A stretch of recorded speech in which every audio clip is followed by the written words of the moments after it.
Uma palavra com o Bispo Marcelo Albuquerque. Mateus capítulo 4, versículo 12. Mateus 4, versículo 12, diz assim a palavra de Deus. Ouvindo, porém, Jesus que João fora preso, retirou-se para a Galiléia, e deixando Nazaré, foi morar em Cafarnaum, situada à beira-mar, nos confins de Zebulon e Naftali, para que se cumprisse o que fora dito por intermédio do profeta Isaías.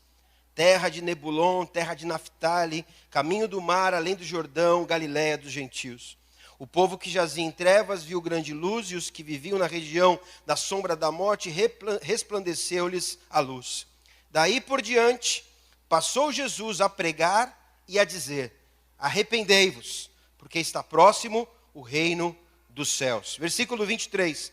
Percorria Jesus toda a Galiléia, ensinando nas sinagogas, pregando o evangelho do reino e curando toda sorte de doenças e enfermidades entre o povo. Vamos orar. Senhor, nós te agradecemos, Pai, pela tua presença aqui nesse lugar. Te agradecemos, Senhor, por estarmos aqui junto de ti para ouvirmos a tua palavra, e cremos que a tua palavra não voltará para ti vazia, Senhor. Espírito Santo de Deus, que o Senhor tenha total liberdade de falar, de ministrar ao nosso coração. Senhor, que o teu Espírito faça a obra que está no teu coração. Nós entregamos nas tuas mãos as nossas preocupações, as nossas ansiedades, as nossas necessidades, porque sabemos, Pai, que o Senhor conhece todas elas e nesse momento já está cuidando de cada uma delas. Senhor, que nós não saímos daqui da mesma forma que nós entramos. Toma a minha vida nas tuas mãos, Senhor, e usa-me conforme a tua vontade, conforme o teu querer, em nome de Jesus. Amém. Podeis assentar. Glória a Deus. Irmãos, Deus tem colocado assim umas inquietações no meu coração muito grandes. Em cima do que eu estava falando agora para vocês, o estado que muitas vezes a gente vê a igreja ficando, nós ficando, que a igreja somos nós. E um desses dias o Espírito Santo de Deus falou: qual foi o principal assunto de Jesus? Qual foi o primeiro assunto de Jesus? Quando esse texto aqui, ele tinha voltado do deserto, ficou 40 dias no deserto, o Espírito Santo ajudou, o Espírito Santo conduziu, ele ficou 40 dias ali sendo provado, testado, e quando ele sai do deserto, ele começa a pregar. E a primeira pregação de Jesus não foi vitória. A primeira pregação de Jesus não foi honra. A primeira pregação de Jesus não foi crescimento. A primeira pregação de Jesus não foi Deus vai te dar todo o desejo do teu coração. A primeira pregação de Jesus foi: arrependei-vos, porque está próximo o reino dos céus. Sabe? E nós vemos que Jesus foi o principal assunto de Jesus. Se você pegar a tua Bíblia, tiver curiosidade de ler de Mateus até o final de João, os 4 evangelhos, mais de 100 vezes o reino de Deus é citado, mais de 100 vezes. O reino de Deus, a oração que Jesus nos ensinou, como que é a oração que Jesus nos ensinou? Pai nosso que estás no céu, santificado seja o teu nome, venha a nós o teu reino. Seja feita a tua vontade, assim na terra como no céu. Então, ele nos ensina, ele coloca o reino de Deus como uma prioridade. Foi o principal assunto de Jesus. O principal assunto de Jesus foi o reino de Deus. Não só o reino de Deus lá na eternidade, mas vivermos os valores e os princípios do reino de Deus aqui na terra. Mas não é fácil. Não é fácil por quê? Porque nós temos um espírito, mas habitamos num corpo.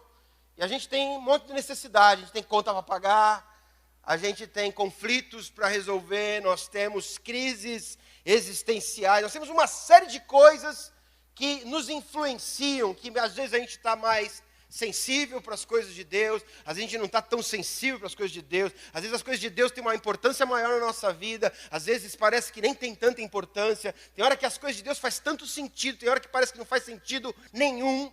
Não sei se alguém aqui sabe do que eu estou falando, se é só comigo que essas coisas acontecem. É difícil você manter um nível de espiritualidade, de sensibilidade com as coisas de Deus, assim, constante. Você luta, você ora, você jejua, você lê a palavra, você é ministrado, você se arrepende, você se conserta. Mas nós não podemos perder de vista a importância que o reino de Deus tem para nós, porque esse mundo aqui vai passar, irmãos.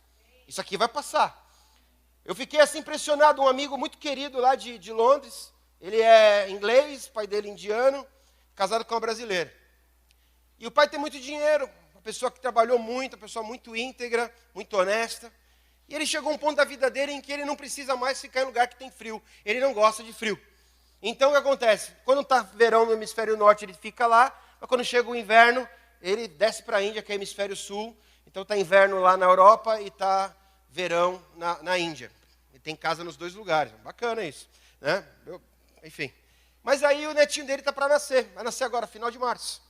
E aí ele tinha um voo marcado para uma segunda-feira, era uma terça ou segunda-feira, ele tinha um voo marcado para ir para Londres, para acompanhar a chegada do primeiro netinho homem. Ele só tinha um netinho e uma netinha mulher. E aí esse senhor, aparentemente bem de saúde, cheio de planos, cheio de vida, cheio de coisas que ele conseguiu acumular ao longo da sua vida, fica com uma febre.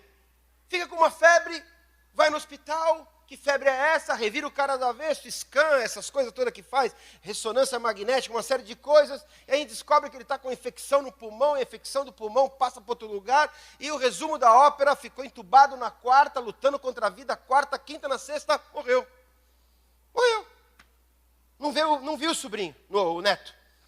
Não usou o ticket de avião que ele tinha comprado para segunda-feira. Não usou, morreu, foi embora. Acabou. As coisas são assim. Você está bem, cheio de planos, e antes do que a gente imagina, a gente vai prestar conta com Deus. Antes do que a gente imagina, as coisas desse mundo passam. Eu fico observando alguns sinais que a gente vê. Eu fico às vezes vendo aquele, já comentei isso várias vezes aqui, eu fico vendo aquele Eike Batista. Outros chamam ele de Ike Batista. Até 2 anos atrás, o homem mais rico do Brasil. O 7º, 8º do mundo. O cara dava entrevista, cheio de ambição. Eu vou ser o homem mais rico do mundo em 2015. Em 2015 era a manchete de todos os jornais. Está devendo 1 bilhão. Deve 1 bilhão. Juiz pegando o carro dele, passeando com o carro dele por aí. Que loucura. Eu sei, irmão, deve ter dinheiro pra caramba guardado por aí, porque o que aparece é uma parte. Ele não é coitado de jeito nenhum. Mas só o que ele está vivendo... Sabe, a ex-mulher lá, Luma de Oliveira, a polícia chegando lá, pegando o carro dela, o filho bonitão, perdendo o carro também. Aí você fica olhando assim, mas rapaz, como que pode as coisas mudarem tanto em 2 anos? Eu estava conversando com o pastor Marcelo, que trabalha lá em Suape, lá no estaleiro, e às vezes eu fico esperando para ver uma notícia lá fora daqui do Brasil, que é raro. Raro algum jornal fazer notícia boa da gente. Quase sempre é alguma bagaceira, quase sempre alguma coisa que não é legal. E estava lá uns dias atrás, os caras assim, indignados. Como que o Brasil conseguiu estragar tudo? Como que o país, em 5 anos, virou de uma vez como o nosso país virou? E eles não entendem. Mudou, a coisa é volátil, a coisa é agora, já não é depois. Mas só que o reino de Deus não é o império do Eike Batista, o reino de Deus não é o império da Petrobras, o reino de Deus não é império persa, assírio, babilônico, romano, egípcio, o que for, esses monte de impérios que existem hoje, e que tudo que existem deles hoje, para a gente lembrar, são coisas de arqueologia, essas coisas todas. O reino de Deus é um reino eterno. E esse reino precisa reger a nossa vida. E a preocupação que eu tenho às vezes é qual a importância desse reino na minha vida? Qual a importância do reino de Deus nas decisões que eu tomo? Qual a importância? Quando eu vou tomar uma decisão, o que é importante? Eu estou pensando na eternidade, no reino de Deus? Eu estou pensando só o agora. Sabe, o quanto que a chegada desse reino que um dia vem, pode ser na minha geração, pode ser na geração da minha filha, da minha neta, não sei, mas um dia vem. O quanto que esse reino influencia as minhas decisões. As decisões que eu tomo de maneira egoísta, pensando só no meu bem-estar momentâneo, não se importando com nada, com ninguém, muito menos com o que a palavra de Deus diz, porque muitas vezes a palavra de Deus é meio fora de moda para alguns assuntos do mundo. Quando você cita alguma coisa da palavra de Deus, né? A palavra de Deus diz sim, sim, não, não. O que vem de fora disso é do maligno, não é isso? É sim, sim, não, não. Mas a gente vive uma época de tanta gente enrolada que você não consegue tirar da pessoa sim ou não. Você fala, esse assunto aqui, mas veja bem, lembra aquela história do professor Raimundo, aquela escolinha do professor Raimundo, que tinha o Rolando Lero? Professor, eu estava vindo para cá e aí eu vi um negócio aqui, pensei, comprar Loei, não comprar Loei, comprei que era o Rolando Lero. Você lembra desse cara? Eu estava assistindo o canal Viva, estava passando a escolinha do professor Raimundo. O cara não sabia, né? Bichinho rolado, não falava nunca, sim ou não. Ele, no final, sabia de bulufas. Sabe? Então, hoje em dia, as pessoas ficam em cima do muro. Não fala sim ou não fala não. Mas a Bíblia fala. Seja o seu falar, sim, sim, não, não. O que proceder de passar disso é coisa maligna. Mas a gente vive uma época em que... O que você acha a respeito disso? Veja bem. Por quê? Porque se você fala, não, a Bíblia diz assim, a pessoa é o crente fundamentalista. Eu fico imaginando, quando Jesus voltar, o que a gente vai falar para ele? Quando Jesus voltar e pegar a gente ocupado com tantas coisas que talvez a gente não deveria estar tão ocupados, a gente ocupado com tantas coisas que talvez faz a gente se preocupar tanto só com hoje. E eu te digo uma coisa, a palavra de Deus diz que se a nossa esperança em Cristo se resumir somente a esta vida, somos os mais infelizes de todos os homens. Se tudo que eu espero de Jesus, se o padrão de bênção é o que eu tenho hoje, e não me interpretem mal, por favor. Bispo, você está falando que eu não posso ter vontade de sonhos, de ter, de ser, de comprar, de conquistar, de vencer. Eu não estou falando nada disso. O problema é quando as coisas secundárias ocupam o lugar das coisas primárias. Esse é um grave problema. E a gente se esquece que, conforme a palavra diz, nós somos peregrinos. Sabia que você é um peregrino? Peregrino. Sabe o que é um peregrino? Quem está de passagem. Peregrino. Não é só quem vai fazer trilha de Santiago de Compostela. Não, nós somos peregrinos. Te mostro na Bíblia. 1 Pedro capítulo 1, versículo 13, se não me engano. Abre comigo, por favor. Veja o que o apóstolo Pedro fala, algo muito tremendo. 1 Pedro capítulo 1, versículo... Vamos ler do 14 ao 17. 1 Pedro 1, versículo 14 ao versículo 17. Como filhos da obediência, não vos amoldeis às paixões que tinhas anteriormente na vossa ignorância. Pelo contrário, segundo é santo aquele que vos chamou, tornai-vos santos também vós mesmos em todo o vosso procedimento. Porque está escrito, sede santos, porque eu sou santo. Ora, se invocais como Pai aquele que sem acepção de pessoas julga segundo as obras de cada um, portai-vos com temor durante o tempo da vossa peregrinação. Portai-vos com temor durante o tempo da nossa peregrinação. O que é se portar com temor? É ter medo de Deus? Ixi, ai meu Deus, Deus. Não, temor é reverência. Temor é reconhecimento da grandeza de Deus. Temor é reconhecimento de que você pode enrolar quem você quiser enrolar, mas você não enrola Deus. A gente pode ter argumento para tudo. Tem gente que chega para mim e fala assim, porque Deus me falou em tal coisa. Quem é eu? Quem sou eu para questionar se Deus falou ou se não falou? Só que Deus conhece as motivações do nosso coração. Deus sabe quando a gente está enrolando. Deus sabe quando a gente está fugindo. Deus sabe quando a gente está espiritualizando a nossa covardia. Deus sabe quando a gente usa termos bíblicos, versículos bíblicos, passagens bíblicas, para tentar justificar coisas que a nossa carne está querendo fazer. Ninguém pode te questionar. Você está usando a Bíblia? Quem vai ficar falando que... Não, mas Deus conhece. A palavra de Deus fala, portai-vos com temor durante o tempo da vossa peregrinação. Deus sabe de tudo. A gente pode ficar escondido atrás de desculpa a vida inteira. Só que diante de Deus não vai ter desculpa, irmão. Tem gente que é muito articulada nas palavras. Tem gente que é muito boa de conversa. Tem gente que é... Desculpa falar isso, não estou dizendo que tem alguém aqui assim não. Mas eu já conheci pessoas que são tão mentirosas, mas tão mentirosas, ao ponto de acreditar na própria mentira. Alguém conhece gente assim? Eu conheci, irmão.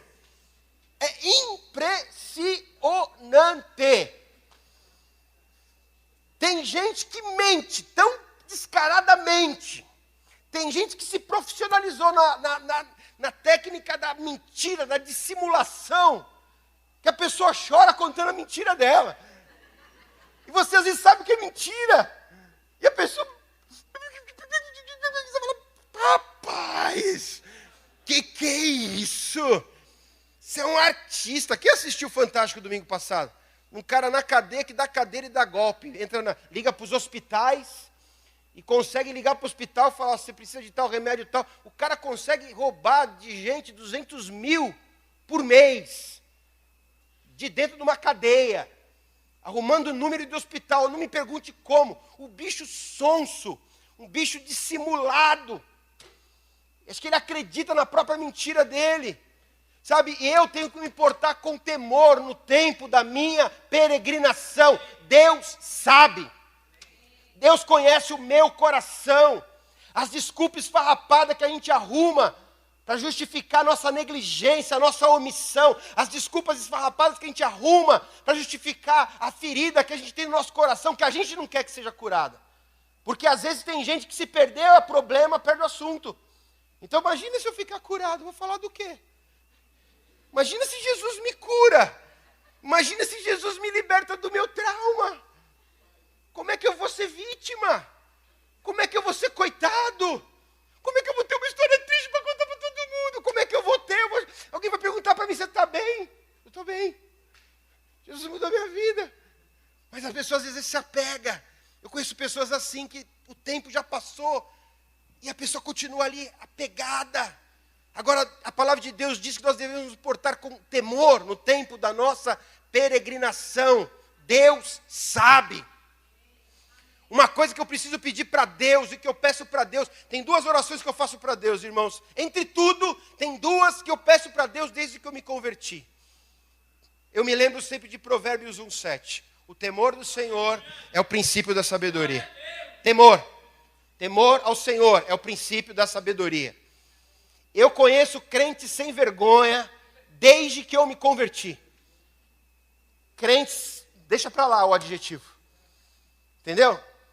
Crente de tudo. Olha, irmão. E eu fico olhando assim, eu sempre olhei assim, eu falei, o que esse cara está enganando? O que esse cara está fazendo dentro de uma igreja? Ele está de brincadeira, está de palhaçada. É aqueles crentes, aleluia, glória a Deus, e fala tão bonitinho o crentez, mas só Deus sabe. E teve uns caras que eu conheci que eu falei assim, Senhor, coloca temor no meu coração. Eu não quero virar isso. Porque é fácil enganar os outros. Mas a Deus ninguém engana. É muito fácil enganar os outros. É muito fácil. É muito fácil um pastor estar aqui, pega o microfone, se ele souber fazer essas piruetas aí que muitos pastores sabem, é fácil. Dá umas gritadas, dá umas aumentadas no tom de voz. Aleluia, irmão. Você vai ver se fala que aleluia ou não fala. Fala. Que se não falar, o pastor joga o microfone e não sei. Então você fala aleluia. Aleluia, glória a Deus. É vitória. Aleluia. Ele é honra. Recebe aí. Recebe agora. Aleluia. Não tenho nada contra, irmão. Palavras de vitória, nada contra. Estou falando que é fácil enganar. Só que se você tiver temor de Deus, você se conserta antes de subir no altar. Se você tem temor de Deus, se alguém disser aqui que não tem pecado, é mentiroso. Mas se você confessar o teu pecado, Ele é fiel e justo para te perdoar o pecado. Sabe, é você chegar diante de Deus e falar, Senhor, o Senhor conhece o meu coração. Me perdoa, eu não queria ter ficado nervoso e fiquei. Senhor, o Senhor conhece o meu coração, eu não queria fazer o que eu fiz e fiz. Restaura a minha vida, é temor. Portar com temor no tempo da nossa peregrinação. Não virar crente descarado. Crente sem vergonha, crente dissimulado. Eu conheci cara aqui em Recife, que ele fazia coisa errada, e depois ele olhava assim, é só ajoelhar e pedir perdão. E aí a gente deixa para lá. Deixe para lá, nem te conto o resto da história, porque não temos tempo para isso. Entendeu? Então é temor. E outro versículo que para mim, vocês sabem, é ter temor de Deus e Senhor manter o meu coração limpo. Provérbios 4:23, de tudo que você deve guardar, guarda o teu coração. Se você tiver temor de Deus, e se o teu coração for limpo diante do Senhor, você fala assim, Senhor, eu não quero guardar essa mágoa. Eu estava conversando com o pastor Edilson semana passada, eu veio para São Paulo, e aí conversa vai, eu comecei a lembrar de um monte de coisa. Eu falei para ele, rapaz, tinha até esquecido disso. Essa daí eu também esqueci. Graças a Deus, irmão. Tem coisa que eu simplesmente esqueço. Sabe por quê? Se você quiser virar uma vítima, você vira. Se você quiser virar o coitadinho de Albuquerque, é fácil. Ai, gente, ore por mim. Não, irmão. Está liberado, está perdoado. Deus abençoe. Tem gente que já me fez tanto mal que já... Nossa, você fala assim, está com raiva? Eu não tenho raiva nenhuma, não, irmão. Deus abençoe, Deus limpou meu coração, restaurou minha vida. E é porque eu preciso ter temor de Deus, porque Deus conhece o meu coração. Agora, nós como peregrinos, nós precisamos tomar esses cuidados. Ter temor de Deus, cuidar do teu coração. Outra coisa importantíssima que eu estava falando agora há pouco, não deixar coisas secundárias ocuparem o lugar das coisas primárias. Às vezes a gente deixa coisa que é segundo plano. Não estou falando que coisas de segundo plano não são importantes. Mas quando o segundo plano se torna mais importante do que é o primário, o mais importante de tudo na minha vida, o que é? O meu relacionamento com Deus. Amém? Nada é mais importante do que isso. Como eu estou com Deus. Nada é mais importante. Sabe, mas muitas vezes a preocupação com o emprego está muito mais importante do que o meu relacionamento com Deus. Ah, bispo, mas você quer me dizer agora que eu não preciso me preocupar com o meu trabalho? Não. Eu não disse que coisa secundária não é importante. O problema é quando a coisa secundária faz você negligenciar aquilo que é o mais importante, que é a tua vida com Deus. E muitas vezes você vê pessoas que são obstinadas, pessoas que estão dentro da igreja, que ouvem a palavra, elas estão na igreja porque elas têm uma ambição, elas querem tratar Deus como o gênio da lâmpada. Eu tenho 3 pedidos para fazer. Sai daí, Senhor, levanta aí, manifesta a glória. E a pessoa, ela vive numa obstinação tão grande, porque ela quer, ela precisa, ela quer ver o filho bem, ela quer ver a filha bem. Ô bispo, você vai falar aqui, cuidar do filho. Irmão, se o teu filho for mais importante do que Deus, o teu filho virou um ídolo na tua vida. Quer você queira ou não queira escutar. Se o teu filho, ou se a tua filha, ou se o teu ministério for mais importante do que a tua vida com Deus, você está fazendo coisas que são importantes se transformarem em ídolos, porque ocuparam o lugar de Deus na sua vida. E agora eu te falo uma coisa. Quando você coloca a coisa secundária na frente da primária, acontece uma coisa muito chata. Porque você não consegue resolver nada e você perde a sua intimidade com Deus. Agora, quando você fala assim, Senhor, do meu relacionamento contigo, vem tudo. Eu vou cuidar da minha vida contigo. Eu vou cuidar da minha intimidade com Deus. Eu vou cuidar da minha vida no altar. Aí, meu irmão, você pode ter uma certeza. O resto é o resto. Porque na presença de Deus tem cura para a tua família. Na presença de Deus tem salvação da tua família. Na presença de Deus tem a provisão que você precisa. Na presença de Deus tem a honra no lugar da vergonha. Na presença de Deus tem tudo. Agora, quando eu vou correr atrás da honra, e a honra se transforma numa obstinação. Irmão, a gente vive num país... As pessoas são muito apegadas a título. As pessoas precisam ser honradas. As pessoas precisam toda hora ter o eguinho dela massageado. E a pessoa não percebe que está idolatrando isso. Sabe, bem-aventurado não é a quem a si mesmo se louva, mas a quem Deus louva. Sabe, às vezes a pessoa não te honra, mas Deus conhece o teu coração. E aqueles que não te honram, vai se atrestar com Deus, porque quem vai te honrar é o Senhor. Sabe, irmão, é o seguinte... Eu estou me lixando para o que os outros pensam. Sabe por quê? Porque eu já perdi tempo demais na minha vida, preocupado com o que os outros pensam. As pessoas que você mais se preocupa no que ela pensa, elas não resolvem nada na tua vida. Está na hora de você se preocupar mais com o que Deus pensa. Porque a gente passa às vezes a vida escravo de querer agradar os outros, de não querer contrariar, de querer fazer a política da boa vizinhança, de querer ser brother de todo mundo, ao custo muitas vezes da sua vida com Deus. Só que é o seguinte, quem é de Deus na sua vida, vai ficar com você quando você se posiciona ao lado do Senhor. Se não é de Deus, vai embora mesmo. E isso em tudo, em negócio, em amizades, em relacionamento, em tudo. Pode aí, vá. Porque para mim, em primeiro lugar, é o Senhor. Eu estava conversando com o pastor José Roberto hoje. Irmãos, poxa, o trabalho que é feito lá em Niterói é tão lindo. Tão bonito, faz tantos anos que a pastora Rita, o pastor Roberto, Teia, se esforçam com aquele trabalho. Uma luta para conseguir pagar os professores. O trabalho que é feito nessa igreja é tão bonito. Uma luta, atrasa aluguel, dificuldade financeira, estica daqui, puxa de lá. Eu cheguei para o Zé e falei, Zé, é interessante, né, rapaz? Tem umas ONGzinhas aí, tudo sem vergonha, que não faz nada. E os caras conseguem tanta verba. A gente não consegue o dinheiro para pagar aluguel. É um empresário, pega um camarada que fala, eu vou pagar 12 pau e meio de aluguel aqui para vocês, pelo menos aluguel não esquenta a cabeça. Amém. Aí o Zé pegou para mim e falou assim, bispo, essas ONGs que conseguem muita verba, quase sempre elas conseguem, por quê? Porque a pessoa que libera a verba, é o petrolão que está rolando aí, né? A pessoa dá a verba, da verba que a ONG recebe, manda de volta para o cara que liberou a verba. Não estou dizendo que todos são assim, muitas são assim. E eu falei assim, a gente vai continuar na luta. Se para a gente ter dinheiro tiver que se corromper, continuaremos na luta. Porque eu prefiro estar na luta e estar limpo, do que sair da luta e dar moleza para o capeta para detonar a gente. A gente vai continuar assim. Não tem esquema, não tem... Ninguém vai usar nossa conta para lavar dinheiro. Ninguém vai usar a CNPJ da ONG, que já está aberta desde 2006, para fazer nada de errado. Ninguém. Porque se a gente caminhou na limpeza e na pureza até agora, vai ser assim até o final. Sabe? Mas muitas vezes você sofre pressões. Você sofre pressão. Você prioriza as coisas de Deus e de repente fica aquela coisa. E aí, você vai cuidar das coisas de Deus e as suas coisas. Irmãos, não confundam. Não coloque palavras na minha boca. Eu não estou dizendo que cuidar das coisas de Deus é você viver socado dentro da igreja. Não estou falando disso. A tua vida com Deus.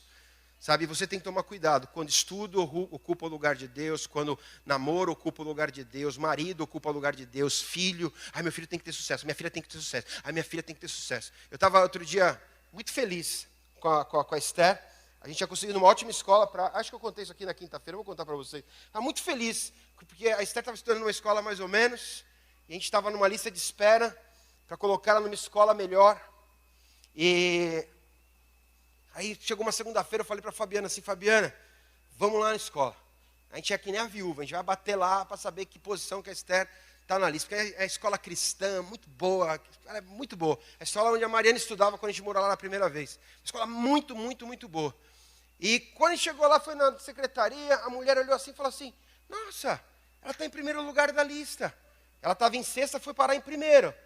E por um acaso, no dia que ela foi parar em primeiro, uma criança que morava na Inglaterra mudou para a Nigéria. Ela foi para a primeira e abriu uma vaga. E aí, Esther entrou na escola que ela tanto sonhava. E a Esther passava na frente dessa escola. Todo dia que ela passava com a Fabiana na frente dessa escola, ela levantava a mãozinha dela e falava, em nome de Jesus eu vou estudar nessa escola. Em nome de Jesus. A Esther, irmão, pense na figura, a Esther. Mariane sempre foi, mas a Esther está superando. Esse negócio de filha mais nova é brincadeira, não. É a figura. E aí entrou, eu fiquei tão feliz, irmão. Sabe que você fica orgulhoso? Sabe que você fala, uau, graças a Deus. Minhas duas filhas estão encaminhadas. Ótimas escolas. Escola que até os ingleses querem colocar as crianças, não conseguem. O brasileiro colocou. Para a glória do Senhor. Está lá. E o melhor de tudo, de grátis. Vascão, 0800. Na dica de nada. A única coisa, na faixa, a única coisa que paga é o lanche da menina. Entra 8, sai 3:30. Uma beleza. E eu estava meio orgulhoso aquele dia. Está feliz. Oh, glória, aleluia. Tipo assim, bati, e a porta abriu, aleluia, glória a Deus. E aí naquele dia eu dormi, no outro dia acordei. E fui direto assistir a notícia. Você sabe, eu gosto muito de assistir notícia. E está falando muito lá, esse conflito na Ucrânia.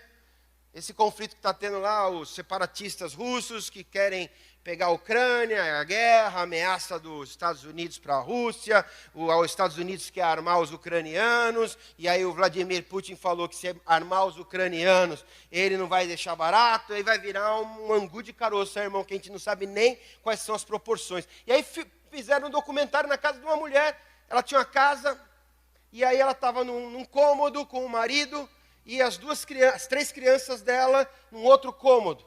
Caiu um míssil na casa da mulher. E as 3 crianças dela morreram na mesma hora. 3 crianças. Tudo, acho que a mais velha tinha 12, 13 anos. Irmãos, eu olhei aquilo ali, mas doeu tanto o meu coração. O desespero daquela mãe. Daquela mãe que talvez estivesse feliz como eu. Eu consegui uma escola boa para minha filha. E de repente uma coisa que veio de onde ela não imaginava, mudou tudo, acabou tudo. O que a nossa vida é? O que nós somos? Que plano que a gente pode fazer? O mundo que a gente vive, aonde se perde as coisas assim, desse jeito. Priorize Deus na sua vida. Coloque Deus em primeiro lugar na tua vida. Em primeiro lugar porque Ele te protege. E segundo, se o teu tempo chegar, você vai morar na eternidade com Ele. Coloque Deus como prioridade na sua vida. A gente corre. Aquela música da Heloísa Rosa é muito boa. Aquela música Vaidade. Sabe, corre tanto, luta tanto, busca na vida tantas coisas, para descobrir lá no final que eu corri atrás do vento. Corri. E aí? Cadê? E aí? E agora? Chegamos a lugar nenhum. Corre. Olha, estou de novo aqui no mesmo lugar. Mas eu creio, irmão, que quando Deus está no lugar que Ele deve ocupar na nossa vida, prioridade. Senhor, a minha prioridade é conhecer o Teu coração. Senhor, a minha prioridade é buscar a Tua presença.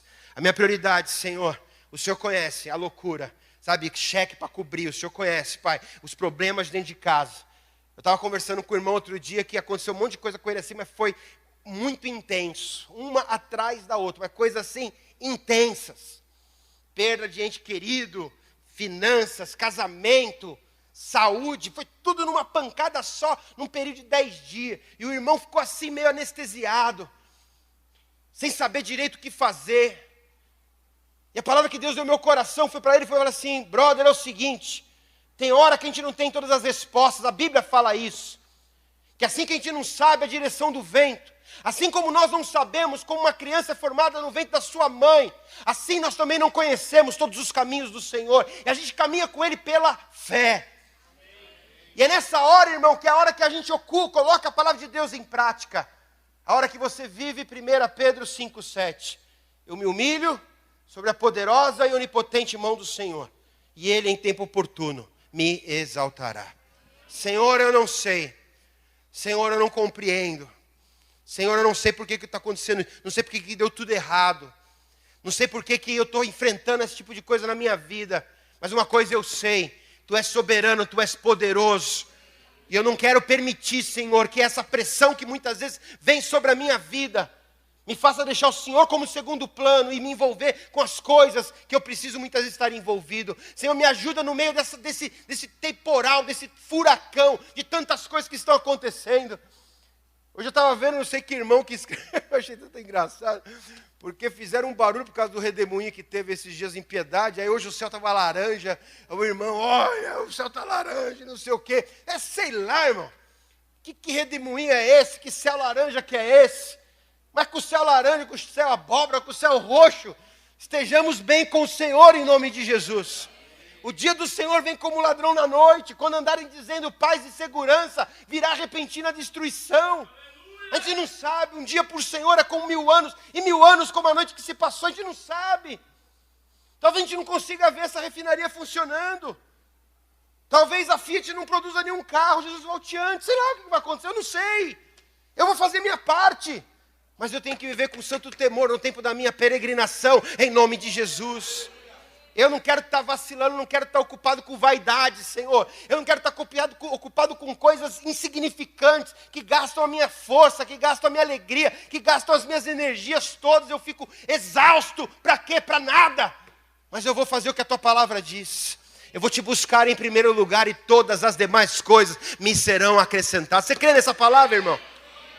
Você crê que quando você coloca Deus em primeiro lugar, Ele sabe do que você precisa? Ele sabe. Sabe, a gente muitas vezes fala, Romanos 12:2, não vos deixeis amoldar por esse mundo, não vos conformeis com este século, mas transformai-vos segundo a renovação da vossa mente, para que conheçais qual seja a boa, perfeita e agradável vontade de Deus. Quando que a vontade de Deus se manifesta? Quando eu resisto. Quando eu resisto, o mundo vem para me moldar. É desse jeito que tem que ser porque todo mundo faz. É desse jeito que tem que ser porque está todo mundo fazendo desse jeito. Mas quando você resiste, quando você fala assim, Senhor, eu não vou me moldar pelo padrão desse mundo. Não é porque todo mundo está fazendo o que eu vou fazer. Aí você vai conhecer a boa, perfeita e agradável vontade de Deus. O diabo ofereceu um monte de coisa para Jesus no deserto. Não foi? Se você me adorar, eu vou te dar isso, isso e isso. Transforma isso aqui em pão. Se joga do templo. Me adore que eu te dou os reinos do mundo. Eu não quero que o diabo tenha para me dar.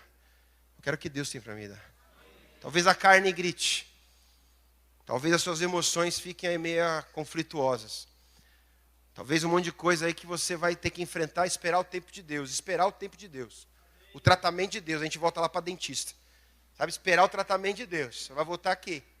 Vai voltar aqui amanhã, vou voltar aqui domingo. Vou voltar. Tratamento.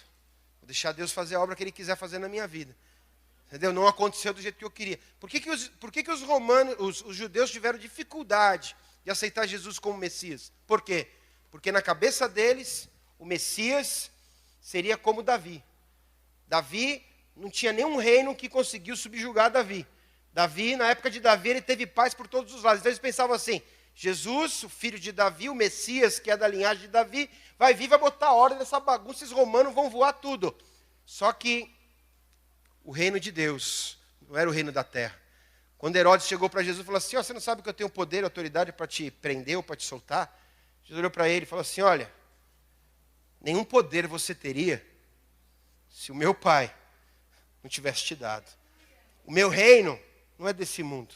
Porque se o meu reino fosse desse mundo, eu pediria, ele mandaria 12 legiões aqui, acabava com a tua festa. Mas fica com esse reino aqui, porque eu tenho outro reino. Ai, ai, ai, ai, ai. Quem pode dar um glória aí, irmão? Aleluia. É muito forte isso, é muito maravilhoso isso. Sabe, o diabo tentando manipular Jesus, mas Jesus sóbrio, são. Eu não preciso provar nada para você.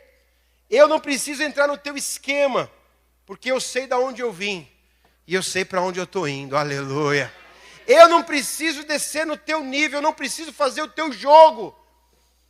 Eu não preciso me prostituir, eu não preciso me vender. Porque eu confio no Deus a quem eu sirvo e a vontade dEle vai se cumprir na minha vida e na tua vida, em nome de Jesus. E ainda que eu tenha que sofrer, eu sofro, mas eu não vou fazer o que o diabo quer que eu faça. Senhor, a gente precisa ser como Sadraque, Mesaque e Abidinego. Meu irmão, cadê os crentes como Sadraque, Mesaque e Abidinego? O Nabucodonosor construiu, conhece essa passagem?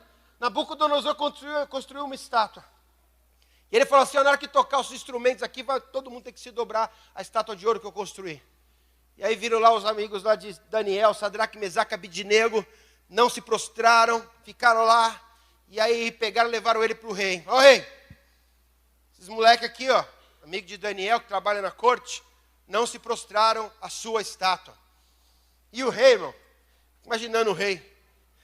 Eu sempre que vejo essa cena, eu fico imaginando um rei bem gordão assim, uma coxa de peru assado na mão, uma taça de vinho na outra, aqueles bem glutão mesmo, aqueles sendo um Buda. Virou para Sadraque, Mesaque e Abidinego e falou assim, olha, vou dar uma chance para vocês. Vocês estão dispostos quando escutarem o som da trombeta, do pífaro, do monte de gaita, de um monte de coisa aí, vocês se prostram e adoram a imagem que eu construí? Porque senão eu quero ver o Deus que vai poder livrar vocês da minha mão. E limpa com a manga da roupa dele. Bicho bem escroto. Sadraque, Mesaque e Abidinego olhou para a cara dele e falou o quê? Rei, é o seguinte. Escuta o que eu vou te falar. Escute o que a gente vai te falar. Se o Deus a quem nós servimos quiser nos livrar, Ele vai nos livrar. Mas se Ele não quiser nos livrar, diante do teu ídolo, a gente não vai se prostrar. Cabra macho. Pense num cabra macho. Se Deus quiser me livrar, Ele livra. Se não quiser, aleluia. Eu rio, eu dou risada com Jesus e eu choro com Jesus também. Mas me prostrar para a sua estátua, eu não prostro. Quer cortar a cabeça, corte. Cadê essa geração? Cadê a geração de pessoas que nas festinhas, que no mundo aí fora, mantém uma posição, não de um crente chato que só abre a boca para ficar falando que vai para o inferno, que não sei o quê, mas alguém que pelas atitudes mostra quem você é, a diferença entre o justo e o perverso, entre o que serve e o que não serve a Deus. Porque aí, irmão, você já sabe o que aconteceu. Joga esses desgraçados aí. Amarraram os caras, jogaram no fogo. E daqui a pouco o rei vomitou tudo. O rei engasgou com o peru dele. Engasgou com o vinho. A gente não jogou 3 ali amarrado? Foi sim, seu rei. Inclusive os homens que jogaram os 3 morreram queimados, porque a labareda estava 7 vezes mais forte do que o normal. Jogaram amarrado? Foi amarrado. Mas eles estão soltos, passeando, e tem mais um com eles. E o quarto parece um filho de Deus. É isso aí, irmão. Aí, não é brincadeira, a coisa é séria, mas a gente serve um Deus que intervém. Não é brincadeira, porque na hora que você está numa situação dessa, é fogo, não é brincadeira não. Mas você serve um Deus que é fiel. Honre, e Ele vai te honrar. Seja o sacrifício vivo no altar do Senhor. Está todo mundo fazendo. Mas eu não vou fazer. Por quê? Você não pode não. Porque eu amo meu Deus. Está todo mundo fazendo essa... Não, eu não sou todo mundo. Eu tenho uma vida com Deus. Eu tenho uma vida com o Senhor. Eu quero preservar essa minha vida com o Senhor. Eu estou vivendo nessa terra, mas é o reino de Deus que dita a regra na minha vida. Tem um monte de defeito, um monte de coisa que tem que resolver, mas eu estou a cada dia procurando me colocar na presença do Senhor e falar: Senhor, eu não quero me conformar, me renova a minha mente, renova minha maneira de pensar. Se tem coisa na minha vida que é do mundo ainda, tenha misericórdia da minha vida. E quanto mais eu morro para a minha vontade, mais eu vivo para a vontade de Deus, que é boa, que é perfeita e que é agradável. Aleluia, glória a Deus. Não ande ansioso por coisa alguma. É difícil, mas descanse o teu coração em Deus. Muita besteira que a gente faz na vida é por causa de ansiedade. Ansiedade é um nome bonito para falta de fé, na minha opinião. Entendeu? A gente não tem fé, a gente fala: estou meio ansioso. Eu acho que ansioso é meio incrédulo, porque, sabe, ansiedade é um sofrimento por antecipação. Então, quer dizer, eu não estou confiando que na hora certa Deus vai cuidar. Deus vai cuidar, irmão. Não, eu não, mas o que eu vou comer? O que eu vou vestir? Irmãos, outro dia eu estava angustiado com umas coisas assim que eu tinha que resolver. Eu fui numa reunião com o apóstolo Colin. E ele ficou falando só do relacionamento com Deus, de não sei do quê. Irmão, a minha cabeça estava a 1 milhão de quilômetros por hora naquela reunião. Porque eu não vi a hora que a reunião acabava, porque eu tinha que ligar, que eu tinha que fazer, que eu tinha que não sei do quê, e não sei o que lá. Sabe quando o apóstolo estava falando na mesa assim? E sabe quando você escuta, mas você não escuta?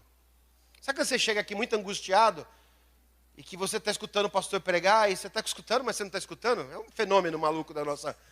É um negócio doido. A gente está tão pilhado. Ainda mais que todo mundo tem telefone hoje, zap, mardito. Entendeu? A pessoa está ali, ela não consegue. Desliga esse rádio, esse telefone agora. Vou botar bloqueador de celular, que não é o que tem na prisão aqui, para ninguém conseguir acessar nada. A única coisa que você acessa é a sua Bíblia que está no seu celular. Porque fica lá. Sabe, a gente tem umas técnicas, né? A gente bota o celular na Bíblia, dá uma levantadinha assim, entendeu? Bota bem perto do peito, assim, para que ninguém atrás veja. É sério. Por quê? Porque está ansioso. Parece que se esperar 30, 40 minutos, uma pregação, 2 horas de culto a Deus, parece que se esperar esse tempo, assim, Senhor, esse tempo é para o Senhor, parece que em 2 horas muita coisa vai acontecer. E a pessoa fica com uma soltação de urina aí, que vai fazer xixi, e não bebe água, que não sei o quê. Eu vejo vocês, irmãos. Não vou dizer que todo domingo eu vejo, porque às vezes essas câmeras não funcionam. A câmera que eu mais vejo é aquela dali, ó. Irmão, mas tem gente que vai ter... Qual é o contrário de desidratação? Existe? Tem desidratação em que uma pessoa fica hiperidratada. Existe essa? Acho que tem gente que sai daqui com barriga d'água, irmão. É tanta da água. É tanta da água. É tanta da água que bebe. Aquela porta-água. Meu Senhor. Vai beber água assim. Que Deus aumente os dízimos da igreja para comprar muita água. Entendeu? Vai botar bebedoura assim, o irmão só estica a mão e bebe. Bebe no culto, irmão. Porque é uma bebeção de água. É tanta gente que para ali. Por quê? Porque está angustiado. E é que esse culto acaba. Meu Deus, é 9h25, esse bicho está inspirado. Ele está falando pra caramba que não sei o que. Eu tenho que voltar para casa, eu tenho muita coisa para fazer. Irmão, espera em Deus. Descansa no Senhor. Aos seus amados Deus dá enquanto dormem. Senhor, eu vou descansar em Ti. Eu vou buscar o Teu reino em primeiro lugar, porque o Senhor sabe de tudo que eu preciso. Enquanto eu estou aqui te buscando, Senhor, tem coisa que eu não posso fazer nada, mas eu creio, o Senhor já está entrando com a providência que eu preciso. Irmãos, eu me lembro que uma vez, há muitos anos atrás, eu não era pastor ainda, para alguém pensar que eu só falo isso, porque agora eu sou pastor, eu tenho que falar isso. Eu estava na angústia, que eu tinha batido o meu carro, Foi bem no comecinho, assim, na minha caminhada com Deus. E aí eu tive que jogar o carro fora, porque baixou muito, não compensava arrumar. E eu trabalhava de representante, não tinha como depender de transporte. Foi bem no começo na minha caminhada com Deus. Talvez o primeiro ano, talvez isso tenha sido em 94. Foi em 94, primeiro ano da minha caminhada com Deus. Eu estava numa angústia, eu falei com meu pai, falei assim, pai, será que você não conseguiria arrumar com alguém um dinheiro para comprar uma moto? Porque eu precisava comprar uma moto, pai, eu preciso trabalhar, eu preciso correr atrás, eu não vou mais trabalhar em loja, eu não aguento esse negócio de entrar 8 e sair 6, eu não trabalho mais em loja, pai, eu sou passarinho solto agora, eu não aguento esse negócio de entrar, bater cartão, chefe endemoniada, não dá, pai. Senhor, eu preciso continuar fazendo o que eu estou fazendo. Irmão, eu estava na angústia. Naquela época, em 94, não tinha muito celular, mas tinha o telefone de casa. Como você ficava olhando para o seu telefone assim, toca telefone, uma angústia, uma ansiedade, toca telefone. Toca telefone. Alô? Era gente querendo vender telefone, querendo não sei o quê. Irmão, nada. E aí o Espírito Santo de Deus colocou uma coisa no meu coração. Leia a Bíblia. Eu peguei a Bíblia, fui ler a Bíblia. Li a Bíblia. No primeiro momento é uma dificuldade danada, porque você está com a cabeça, sabe? Você está lendo a Bíblia, mas seu celular está ali. Aí será que alguém curtiu o que eu coloquei no meu Facebook? Aí você para ver. Eu não acredito que falou isso. Aí a Bíblia... Sabe, irmão, é o cão, irmão, isso aí. É o cão. Disfarçado em tecnologia, te digo. Tem gente que fica o dia inteiro e tem um monte de aplicativo agora. Tem uns aí que só adolescente sabe que tem aí, que você nem sabe qual é o nome dos bichos. Entendeu? E fica lá. Desliga tudo. Fala, Senhor, tá aí, ó. Quem quiser curtir meu post, curte. Quem não quiser, tô nem aí. Senhor, eu vou... E aí eu fiz isso, irmão. Mas naquela época não tinha nada disso. A minha cabeça estava 1 milhão. No começo foi difícil. De repente, a paz veio no meu coração. Me deu um sono, irmão. Pense no sono. Se fosse sono que quando arrancou a costela do Adão. Mas um sono assim, do olho ficar pesado.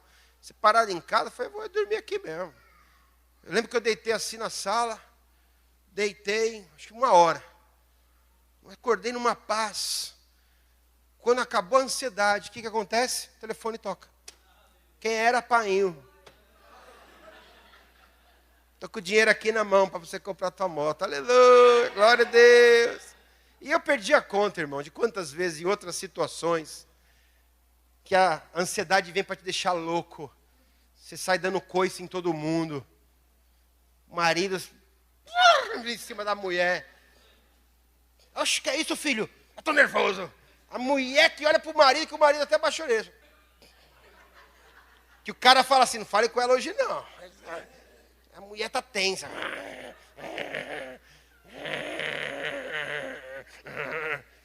Tá um negócio maluco. As crianças resolveram fazer barulho justo nesse dia. Os dois doidos, a criançada com adrenalina dentro de casa.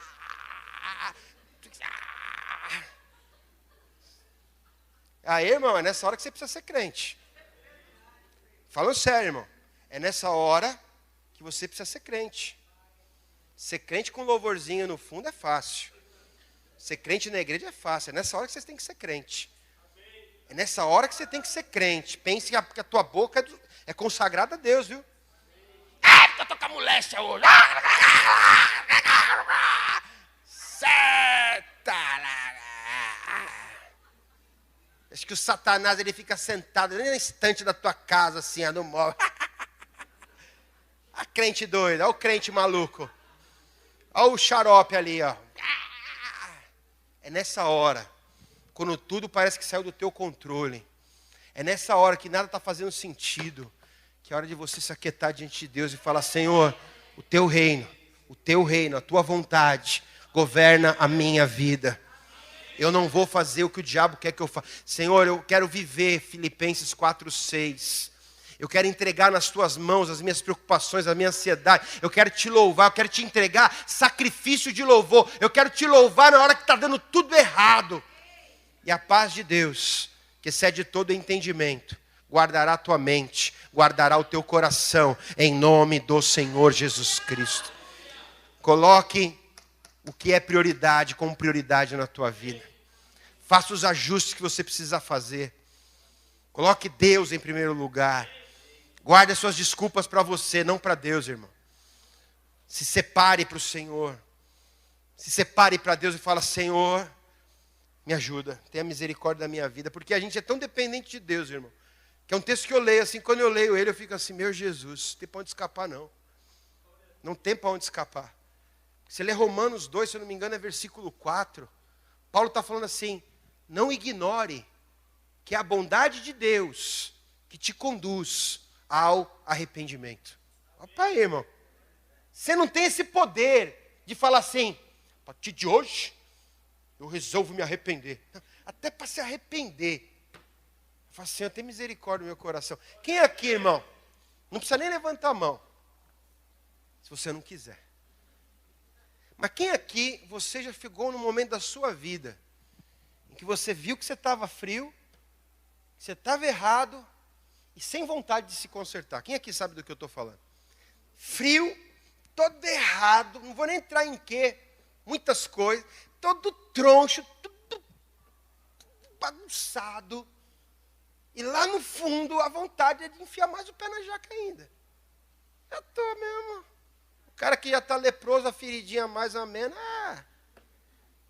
Tem outras coisas que pode falar, mas é feio. Você entendeu? Mas se você é alguém inteligente, alguém que tem a sabedoria que vem de Deus, esse é o lugar que o diabo quer te colocar. Então você chega para Deus e fala: Senhor, tenha misericórdia do estado que está o meu coração. Eu estou cansado, eu estou de saco cheio, eu não estou com vontade de orar. Não estou nem com vontade de ir na igreja. Estou aqui porque é o bispo que veio, ou porque se eu não fosse, eu encher minha paciência. Sabe, porque não estou nem com vontade de estar aqui. Alguém já ficou sem vontade de vir na igreja? Ah, não estou com vontade. Não estou com vontade de orar, não. Você é condenado pela minha negligência? Mas não estou afim de fazer nada, não. Eu posso, mas não estou afim, não. E a gente ora, a gente chega para Deus e fala: Senhor, olha o estado do meu coração. Eu estou com muito mais vontade das coisas desse mundo do que das tuas coisas. Me ajuda. Me ajuda a me arrepender, me ajuda a me converter, me ajuda, Senhor, a ter um coração completamente para Ti. Porque se eu não consertar isso, se eu não usar a minha vida de oração para falar assim: Senhor, me ajude. Orar pela minha vida de oração. Eu estava conversando com um pastor, e esse pastor estava arrasado. Porque Deus deu para ele uma estratégia de fazer um jejum pelo Brasil, e não sei o quê, 21 dias em que nós vamos orar pelo Brasil. E aí ele ficou arrasado, porque a maior parte dos 21 dias só foi ele e a mulher orar. E ninguém da igreja quis saber de orar. Eu olhei para a cara dele assim, eu falei assim: pastor, mas eu acho que é o seguinte, na boa. Eu acho que você, em vez de estar orando pelo Brasil, você deveria orar por você e pelos intercessores da sua igreja. Porque como que você vai ganhar o Brasil se a sua igreja nem ora, pastor? Então acho que antes de você orar pelo Brasil, ore pelo estado da tua igreja. Ore e pede para Deus ajudar as pessoas da sua igreja a querer orar, para você parar de olhar para os outros e você olhar para Deus. É mesmo, né? Eu falei: Sabe, irmãos, Deus conhece o estado do teu coração. Se você entrou hoje aqui triste, se você entrou hoje aqui muito mais preocupado com dinheiro, com posição, muito mais preocupado com a educação de filho, muito mais preocupado com relacionamentos, muito mais preocupado com a tua aparência física, muito mais preocupado com qualquer coisa do que preocupado com a sua vida com Deus, peça para Deus hoje consertar isso. Porque quando você está bem com Deus, o resto Ele vai colocar no lugar. É um efeito em cadeia, assim, sabe, é a tua vida com Deus que faz você se sentir bem, é a tua vida com Deus que faz você se sentir forte para orar, é a tua vida com Deus que te dá força para aguentar as viroses que tem no mundo, não só virose física, biológica, mas viroses espirituais que abatem a gente, e que você saia daqui hoje na força do Senhor, em nome de Jesus. Eu não sei quantos de vocês vão poder vir amanhã e domingo, mas a minha expectativa é que, conforme a gente vai consertando coisas que eu creio que o Espírito Santo de Deus vai ter falado com alguns de vocês aqui, não é possível. Sabe, Deus deve ter falado com alguém aqui. Pelo menos uma meia dúzia Deus deve ter falado. Sabe, se meia dúzia aqui conseguir falar assim: Senhor, A prioridade é a prioridade na minha vida. A coisa secundária é secundária. Se eu cuidar da secundária, a secundária não resolve a primeira, e a primária também não resolve. Mas se eu cuidar do que é mais importante, que é a minha vida contigo, me lembrar do teu reino, o resto vai se encaixar na minha vida, em nome do Senhor Jesus.